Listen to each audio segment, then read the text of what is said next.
بسم اللہ الرحمن الرحیم۔ ڈسکور اوریجنل کے معزز ناظرین، السلام علیکم۔ اب کس نمبر 803 ملاحظہ فرمائیں۔ تو جانتا ہے کوٹھی کرائے کی ہے؟ کالیا نے کہا، پھر جناب یہ لیں اپنے 20,000۔ مجھے یہ نکاح منظور نہیں۔ ایک لمحے کے لیے یوں لگا جیسے دلاور کو ہارٹ اٹیک ہو جائے گا۔ وہ کبھی 20,000 کے نوٹوں کو دیکھتا تو کبھی کالیا کو۔ یہی حالت اس کے حواریوں کی تھی۔ تو یہ بات تھی، اس لیے کتے کی طرح بھونک رہا تھا تو؟ دلاور ایک دم تیش میں آ گیا۔ شرطیں بتا رہا تھا، کس سے بھیک مانگی ہے تو نے؟ اسی وقت ایک عجیب و غریب کردار اندر آ گیا۔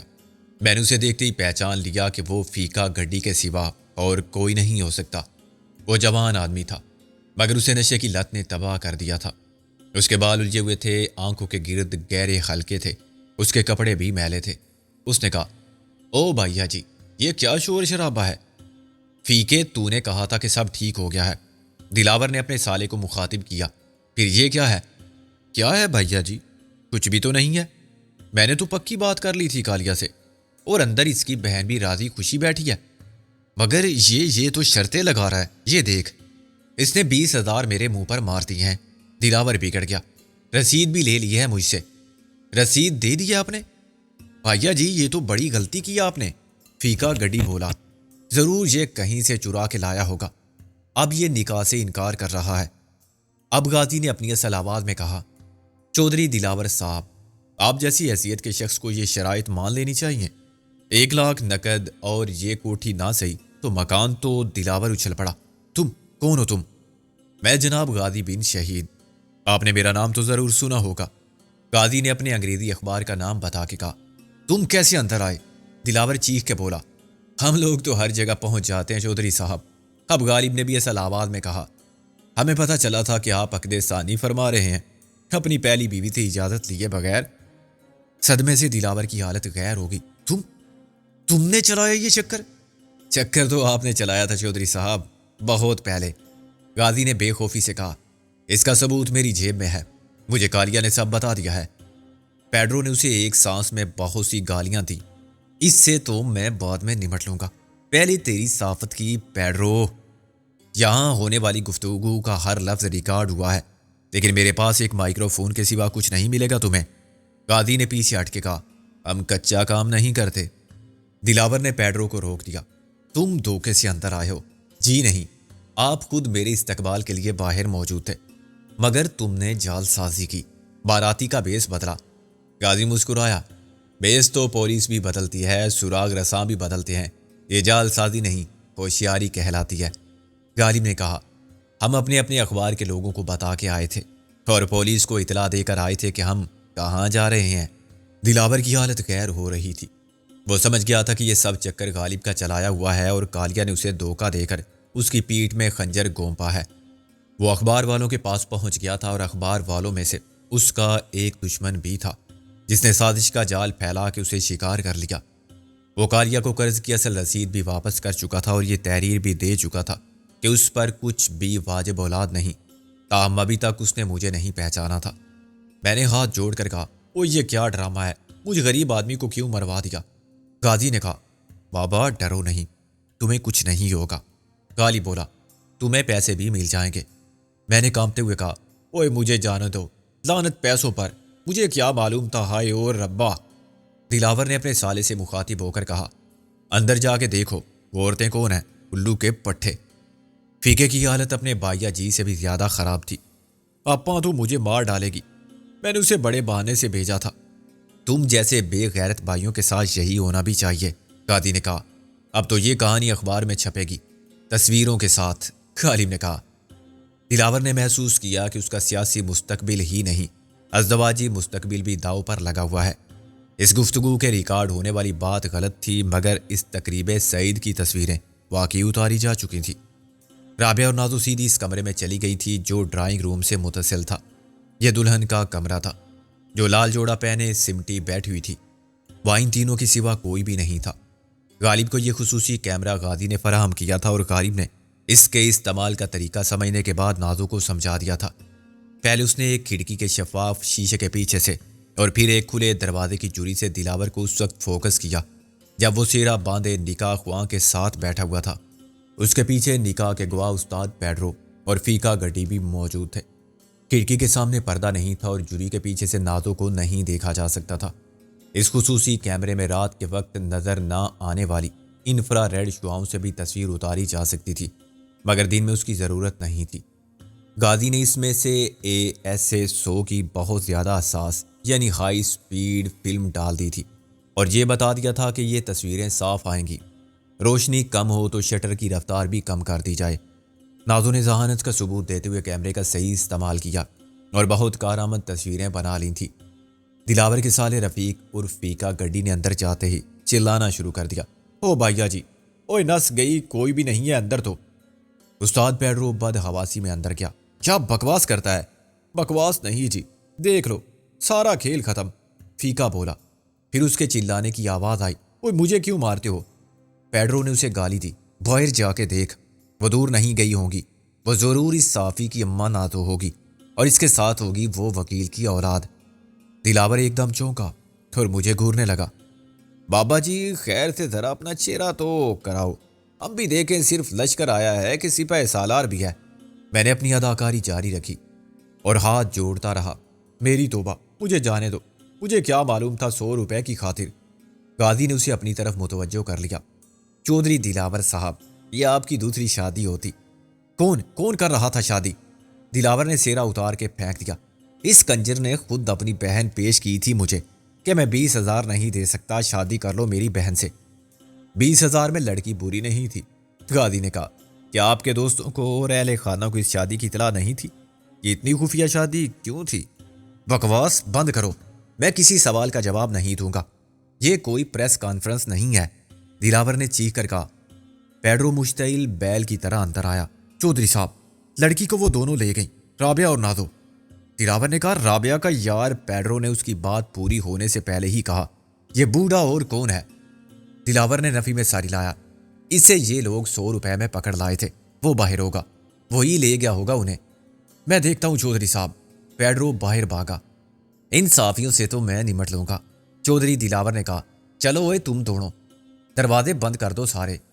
میں نے زاروں قطار رونا شروع کر دیا۔ حجی مجھے تو جانے دو۔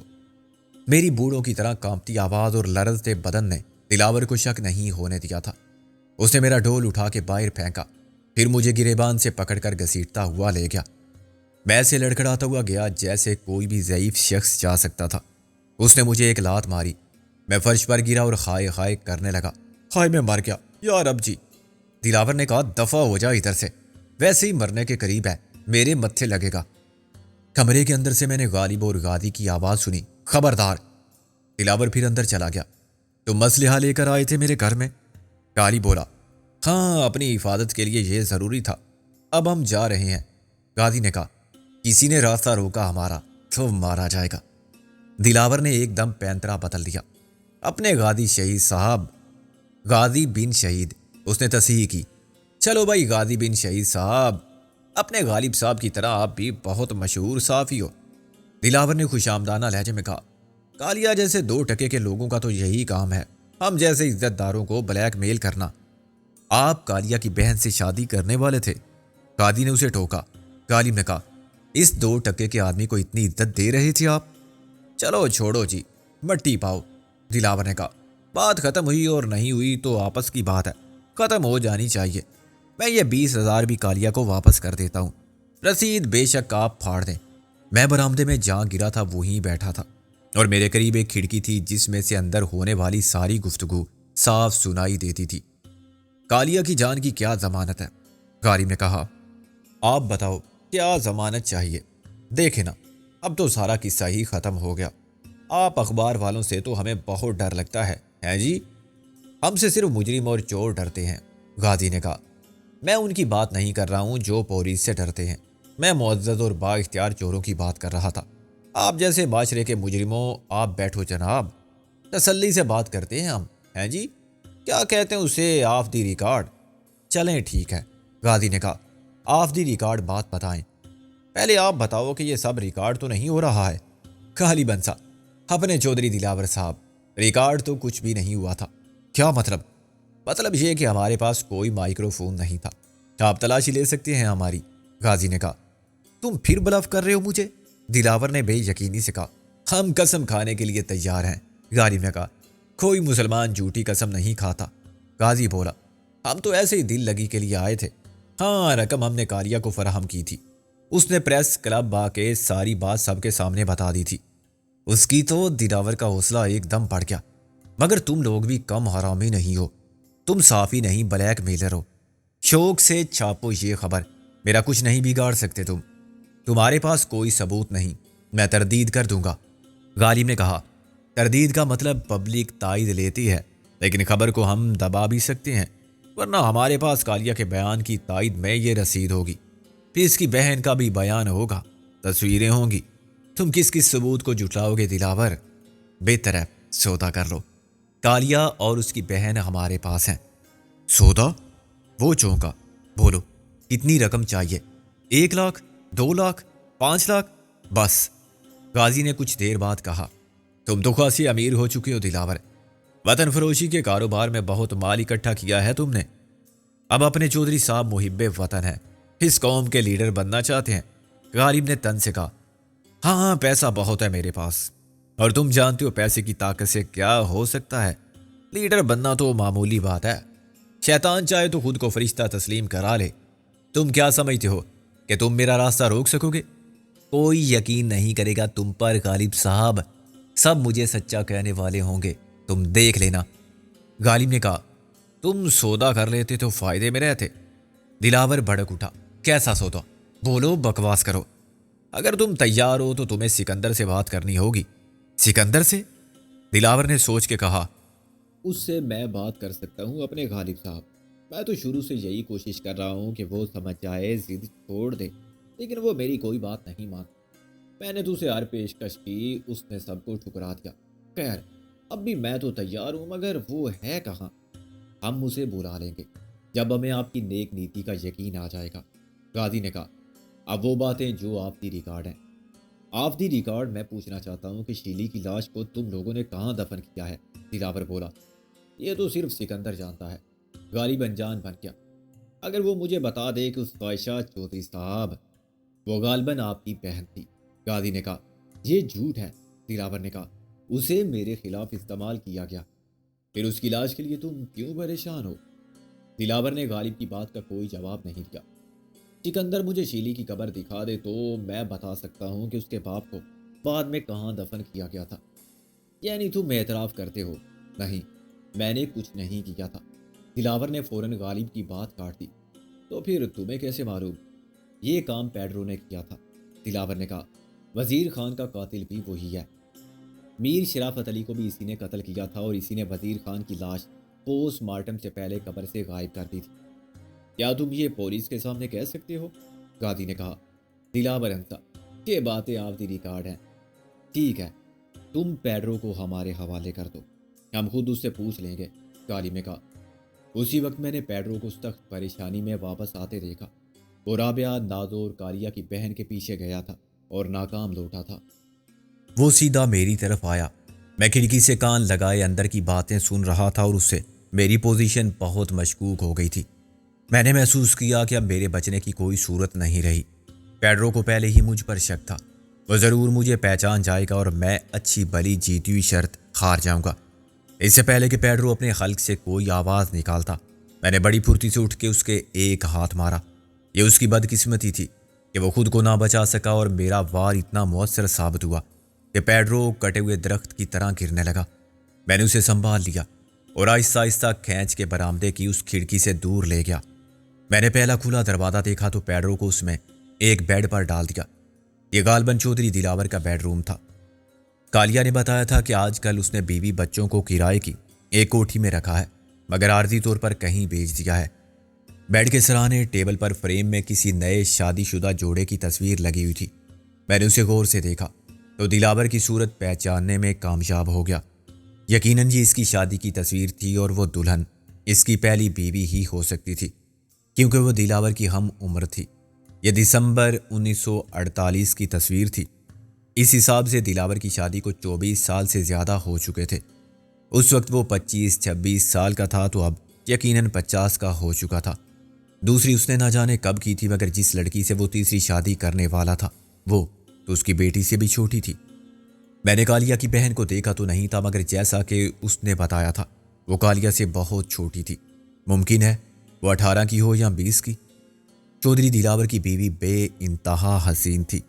دلہن کے سنگار اور لباس عروسی میں تو چڑیل بھی پری لگتی ہے، مگر میک اپ کے بغیر بھی اس کی صورت کے نقوش میں بڑی دلکشی تھی۔ اس کا رنگ روپ اتنا اجلا تھا کہ تضاد میں اس کی بڑی بڑی کالی آنکھیں زیادہ ہی سیاہ محسوس ہوتی تھی۔ وہ بھی اتنی ہی تھی، 18 یا 20 سال کی، دبلی پتلی مگر گداز بدن، معصوم سی لڑکی۔ شاید اب وہ پھیل گئی ہو اور 42-44 سال کی ادھیڑ عمر عورت بن کے اپنی وہ کشش کھو بیٹھی ہو جس نے اب تک دلاور کو پابند کر رکھا تھا۔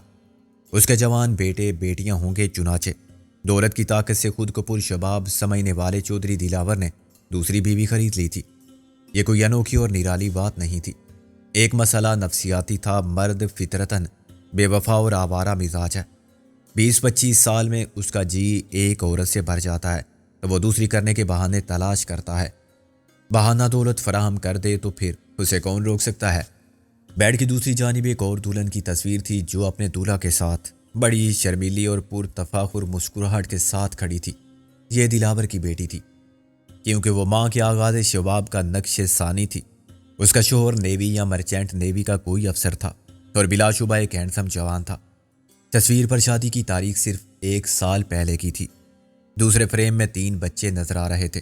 ان میں سے 2 لڑکے صوفے کے بازو پر بیٹھے ہوئے تھے اور درمیان میں اس کی چھوٹی بہن اپنی گود میں گڑیا رکھے بیٹھی تھی۔ بڑا لڑکا 12-14 سال کا تھا، چھوٹا شاید 8-10 سال کا ہوگا۔ سب سے چھوٹی لڑکی 5 سال کی بھی نہیں تھی۔ اس کمرے میں بڑی گھریلو فضا تھی۔ کیا دلاور صرف ایک شوہر تھا یا ان بچوں کا باپ تھا؟ وہ کوئی دہشت گرد، اسمگلر، غدار وطن یا بین الاقوامی مجرم نہیں تھا۔ عام انسانوں کی طرح وہ بھی اس گھر میں رہنے والوں کے لیے محبت، شفقت، سکون، فلاح اور نیکی کا سائبان تھا جس کے نیچے ایک خاندان پل رہا تھا اور اچھے مستقبل کی جانب گامزن تھا۔ دلاور باہر جو بھی تھا، جیسا بھی تھا، اپنے گھر پر باہر کی زندگی کا سایہ تک نہیں پڑنے دیتا ہوگا۔ وہ ہرگز دل سے یہ نہیں چاہتا ہوگا کہ اس کے بیٹے بھی وہی زندگی اختیار کریں جو اس نے گزاری اور اس کے نقش قدم پر چلیں، صرف پیسہ کمائیں، ناجائز اور جائز کی پرواہ نہ کریں۔ نہیں، صورتحال اس کے برعکس ہوگی۔ شاید دل سے وہ چاہتا ہوگا کہ اس کا بیٹا سکندر بخت جیسا ہو تو بیٹی رابعہ جیسی۔ انسان کی فطرت کا یہ تضاد ہر جگہ نظر آتا ہے۔ چور یا ڈاکو بھی چاہتا ہے کہ اس کا بیٹا پڑھ لکھ کے ڈاکٹر، پروفیسر، وکیل یا انجینئر بنے۔ کوئی بھی ناجائز اور غیر قانونی ذرائع سے پیسہ جمع کرنے والا ہمیشہ ضمیر کی خلش اور بے اطمینانی میں مبتلا رہتا ہے کہ اسے عزت نہیں ملی۔ پھر وہ اولاد کے لیے دولت کی نہیں، عزت کی خواہش کرتا ہے۔ میں نے اس کمرے میں بلا وجہ اتنا وقت ضائع کر دیا تھا، چند منٹ میں دوسری طرف نہ جانے کیا ہوا ہوگا۔ یہ خیال آتے ہی میں وہاں سے نکلا اور پھر برآمدے میں آ گیا۔ دلہن کے ساتھ فرار ہونا ہمارے پروگرام میں شامل نہ تھا۔ معلوم نہیں کیا مجبوری تھی کہ رابعہ اور نازو ہمارا ساتھ چھوڑ کے کالیا کی بہن کے ساتھ چلی گئی تھی، اور وہ بھی اپنا پتہ نشان چھوڑے بغیر۔ اندازہ یہ کیا جا سکتا تھا کہ وہ لوٹ کے غازی کے گھر ہی گئی ہوں گی۔ کمرے میں سے فائر کی آواز سن کے میں اچھل پڑا۔ پھر کسی نے بڑی دل خراش چیخ ماری۔ غالب نے چلا کے کہا، اس حرام زادے کو جانے مت دینا غازی۔ اس کے بعد دوسرا فائر ہوا اور کوئی دروازہ دھڑ سے بند ہوا۔ میں دوڑ کے کمرے میں گیا تو مجھے دلاور کے 2 ساتھیوں میں ایک فرش پر دم توڑتا دکھائی دیا۔ نکاح خواہ مولوی صاحب دہشت سے بے ہوش ہو چکے تھے، یا انہوں نے بہتر یہی سمجھا تھا کہ بے ہوشی اختیار کر کے بالکل غیر جانبدار فریق بن جائیں۔ ویسے بھی بے ہوش پڑے ہوئے شخص کو گولی کون مارتا ہے؟ غالب اندر کھلنے والے دروازے کے قریب غازی پر جھکا ہوا تھا۔ دوسرے فائر کا نشانہ غازی بنا تھا، گولی اس کی ٹانگ میں لگی تھی۔ میں نے کہا، یہ کیا ہوا؟ دلاور کہاں ہے؟ وہ سور کا بچہ بھاگ گیا۔ غالب نے کہا، ذرا غازی کو اٹھاؤ۔ میں نے ایک طرف سے غازی کو سہارا دیا۔ گولی لگنے کے باوجود اس کی صورت پر اذیت کا کوئی احساس نہ تھا۔ یہ اس کے حوصلے برداشت کی صلاحیت تھی، ورنہ اپنا خون بہتا دیکھ کے اچھا بھلا آدمی بھی بے ہوش ہو جاتا ہے۔ ہم نے غازی کو قالین پر سیدھا لٹا دیا۔ میں باتھ روم میں سے پانی کی بالٹی اٹھا لایا، وہاں دوسری بہت سی چیزوں کے ساتھ ڈیٹول بھی موجود تھا۔ غالب نے زخم کا معائنہ کرنے کے بعد کہا، تمہاری تو ہڈی بھی ٹوٹی ہے یار۔ غازی نے کہا، ہاں، ہڈی نہ ٹوٹتی تو میں اپنے پیروں پر چل کے ہاسپٹل جاتا. اب تم مجھے میو ہاسپٹل لے چلو. کسی پرائیویٹ آرتھوپیڈک سرجن کے پاس کیوں نہیں؟ یار یہ پولیس کیس ہوگا. غازی نے کہا. میو ہاسپٹل میں مجھ سے کوئی کچھ نہیں پوچھے گا اور رسمی قانونی کارروائی پوری کرنے کے لیے میں کوئی کہانی سنا دوں گا کہ مجرموں کے ایک ٹولے نے فائر کیا تھا. میں ان کا پیچھا کر رہا تھا. کسی ٹولے کا نام تو لینا ہی پڑے گا. ہاں سوچ رہا ہوں کس کا لوں. غازی مسکرایا. ایک تو رنگ محل میں جعلی دوائیں بنانے والے ہیں جن کے بارے میں فیچر چھاپا تھا میں نے. انہوں نے بھی دھمکی دی تھی مجھے.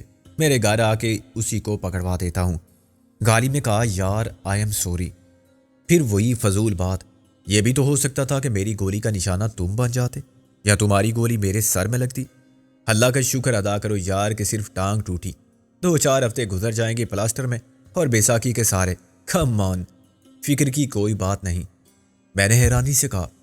تم نے گولی چلائی تھی غازی پر؟ غازی ہنسا. ہاں, یہ مجھے غازی سے شہید کرنا چاہتا تھا مگر میں بچ گیا. غالب نے شرمندگی سے کہا. گولی تو میں نے دلاور پر چلائی تھی مگر وہ نکل گیا. غازی اس کے پیچھے تھا. یہ نشانہ بن گیا. ہم نے قالین کے خراب ہونے کی پرواہ کیے بغیر زخم کو ڈیٹول سے دھو کے صاف کیا. فرسٹ ایڈ کے اصولوں کے مطابق پٹی باندھنے سے پہلے پنڈلی کے اوپر نیچے لکڑیاں رکھنا ضروری تھا. میں اندر گیا تو تلاش کرنے پر مجھے سٹور سے اپنے مطلب کی سیدھی اور صاف لکڑیاں مل گئی. کوٹھی کی تعمیر کے بعد کھڑکیاں اور دروازے بنے ہوں گے. یہ اسی کا بچا ہوا مال تھا. پٹی باندھتے ہوئے غالب نے مجھے ساری بات بتائی. دلاور کو اندازہ ہو گیا تھا کہ کاریا نے ہمارے ساتھ مل کے اس کے خلاف سازش کی تھی اور وہ بری طرح پھنس گیا ہے. اس کا سالہ رفیق عرف پیکا گڈی پکڑا جا چکا تھا. دلاور کو اب بھی یقین نہیں تھا کہ ہم نے ساری گفتگو ریکارڈ نہیں کی ہے. اس کے اطمینان کی خاطر غالب اور غازی نے پیکا گڈی کو اجازت دی کہ وہ ان کی تلاشی لے سکتا ہے. دلاور اسے ہدایات دیتا رہا کہ اندر کی جیب میں دیکھو, بیلٹ کو دیکھو, پین کھول کے دیکھو, قمیض کے بٹن دیکھو, سر کے بالوں میں دیکھو. پیکا گڈی میں اتنی عقل نہیں تھی کہ وہ کسی خفیہ مائکرو فون کا سراغ لگا سکتا. جب دلاور کو یقین آ گیا کہ اس کی گفتگو ریکارڈ نہیں ہوئی ہے تو اسے شک ہوا کہ ہم اسے اغوا کرنے آئے ہیں.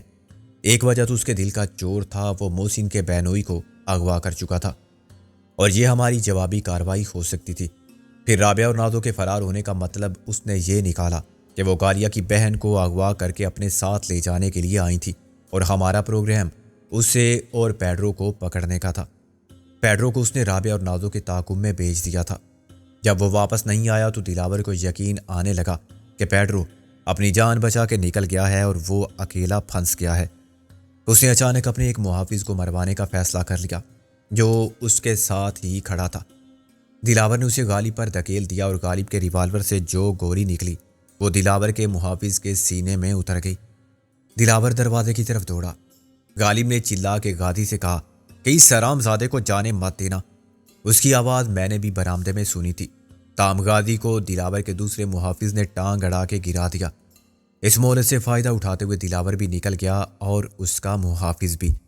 غالب نے گولی دلاور پر چلائی تھی جو بعد میں نکلا تھا مگر بدقسمتی سے غازی عین دروازے پر منہ کے بل گرا تو گولی اس کی ٹانگ میں لگ گئی. ظاہر قصور غالب کا نہیں تھا اور اس نے عمدن غازی کا نشانہ نہیں لیا تھا مگر اس کی ٹانگ کے زخمی ہونے پر وہ شرمندہ تھا. میں غازی کو ہاسپٹل لے جاتا ہوں. غالب نے کہا. وہ حرامی پیڈرو بہت ہوشیار ثابت ہوا. جان بچا کے نکل گیا اور واپس نہیں آیا. میں نے مسکرا کے کہا مرزا جی آپ اس ناچیز کے بارے میں اپنی رائے بدل دیں. میں زیادہ ہوشیار ہوں. پیڈرو اسی کوٹھی کے ایک بیڈ روم میں بے ہوش لیٹا ہوا ہے. شامت اعمال اسے واپس میرے پاس لے آئی تھی. اس کو پیڈرو کی بے وقوفی کہا جا سکتا ہے, تمہاری ذہانت نہیں. بیٹے اب تم شرط بھی ہار چکے ہو اس لیے مان لو کہ میں تم سے زیادہ عقل مند بھی ہوں اور ذہین بھی. میں نے ہنس کے کہا ابھی یہ فیصلہ ہونا باقی ہے. غالب نے کہا فیصلہ تو ہو گیا. پیڈرو کے توجہ دلانے کے باوجود دلاور نے مجھے سکندر تسلیم نہیں کیا تھا. غازی گواہ ہے. غازی نے سر ہلایا. یہ تو ٹھیک ہے, تمہاری اداکاری نے بچا لیا تمہیں. بس اب کوئی گنجائش نہیں رہی. میں نے بے حد مسرت کے ساتھ کہا اب زندگی میں 3 مواقع ایسے آئیں گے مرزا جی کہ تم اپنے گدھا ہونے کا اعلان عام کرو گے. پہلا موقع میرے ذہن میں ہے. غالب نے مردہ لہجے میں کہا میں جانتا ہوں. اس وقت جب آدمی سیرا باندھ کے ویسے ہی الو نظر آتا ہے تم مطالبہ کرو گے کہ خود کو گدھا کہو سب کے سامنے. بالکل ٹھیک سمجھا تم نے. حاضرین میں تمہارے دوستوں کے علاوہ معززین شہر بھی ہوں گے، وہ بہت خوش ہوں گے تمہارا اعتراف سن کے، نہ جانے کتنے تم کو گدا اور بہت کچھ کہنے کے خواہش مند ہوں گے۔ خیر اب کل کی بات کل کریں گے، یہ بتاؤ وہ فیکا گڈی بھی اڑ گیا؟ اڑ کیسے سکتا ہے، وہ ڈور ہتھے پر سے کاٹ دی سالے کی، باتھ روم میں لیٹا ہوا ہے، غالب نے کہا، تالیہ پیرا دے رہا ہے۔ اس وقت ایک غیر متوقع اور مضحکہ خیز بات ہوئی۔ نکاح خواہ مولوی صاحب جن کو ہم اپنی پریشانی میں بھولے ہوئے تھے ایک دم اٹھ کر بیٹھ گئے۔ وہ بنگالی لب و لہجے میں اردو بولتے تھے تو ویسے ہی ہنسی آتی تھی۔ عزیز صاحب ہم کو معاف کر دو، ہمارے والد صاحب کو معاف کر دو، دادا صاحب کو معاف کر دو، ہمیں معلوم نہیں تھا کہ یہاں کیا ہوگا، ورنہ ہم تو جنازہ پڑھانے بھی نہ آتے اس مردود کا، ہم سے دھوکا ہوا ہے، ابھی ہم اللہ کو پیارے ہو جاتے آپ کی گولی سے یا دولہا کی گولی سے، اس نے کانپتی ہوئی آواز میں کہا اور کانوں کو ہاتھ لگانے لگا۔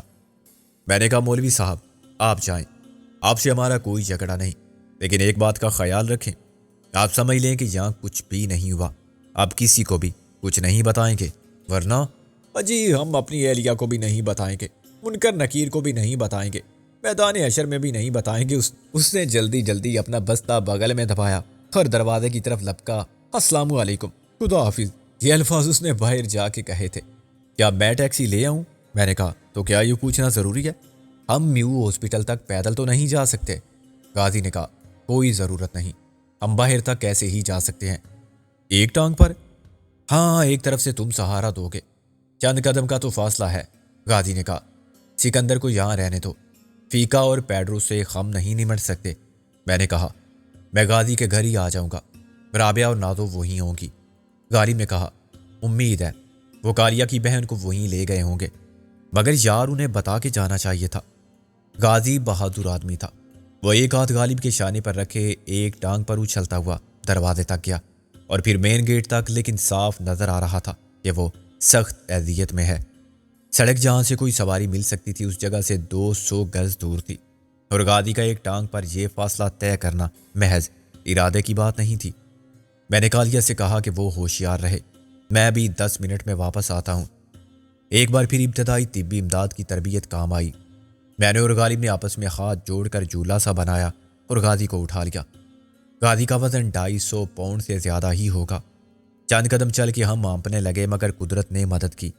ایک پرائیویٹ کار والے نے ہمارے پاس گاڑی روکی اور وہ شریف آدمی انہیں میو ہاسپٹل تک لے جانے پر تیار ہو گیا۔ میرا خیال ہے کہ مجھے واپس پہنچنے میں 10 منٹ بھی نہیں لگے تھے۔ گیٹ سے اندر قدم رکھتے ہی مجھے احساس ہوا کہ معاملہ گڑبڑ ہے۔ میں جس دروازے کو کھلا ہوا چھوڑ گیا تھا وہ اب بند تھا۔ میں نے ریوالور نکال لیا اور آہستہ آہستہ برآمدے کے دروازے کو قریب جا کے لات ماری۔ دروازے پر کوئی اثر نہیں ہوا۔ میں پیچھے کی طرف سے گیا، پوری کوٹھی کھلی پڑی تھی، اس میں ایک نامعلوم شخص کی لاش موجود تھی، اور اگرچہ پیڈرو بے ہوش پڑا ہوا تھا مگر چودھری دلاور کے فرار ہو جانے سے صورت حالات میرے لیے خاصی غیر محفوظ ہو گئی تھی۔